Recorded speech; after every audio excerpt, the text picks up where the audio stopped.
আজ ডিউটিতে এক্সপ্লেনেশন দেওয়া লাগবে। এই গুডস ওয়ার্কিংটা আপনি যতই ঠিকঠাক ভাবে করেন কখনো কখনো আপনার মাথা ব্যথার কারণ হয়ে দাঁড়াবে। ডিউটি ছিল সকাল 6:15। সকালের ব্রেকফাস্ট নিয়ে তাড়াতাড়ি করে ট্রেন রেডি করার সঙ্গে সঙ্গেই লাইন ক্লিয়ার।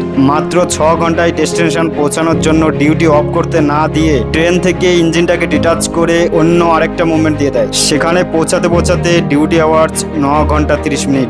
সঙ্গে সঙ্গে এসএম মেমো নিয়ে আসলো ইঞ্জিনটাকে একটা কার লোডিং ট্রেনে অ্যাটাচ করে সেটাকে রেডি করে নিয়ে যেতে হবে অনেকটা দূরে। ডিউটি আওয়ার্স 9 ঘন্টার উপরে হয়ে যাওয়ার জন্য সঙ্গে সঙ্গে আমি মেমো নিয়ে এসএমকে হ্যান্ড ওভার করলাম এখানে রিলিফ করার জন্য।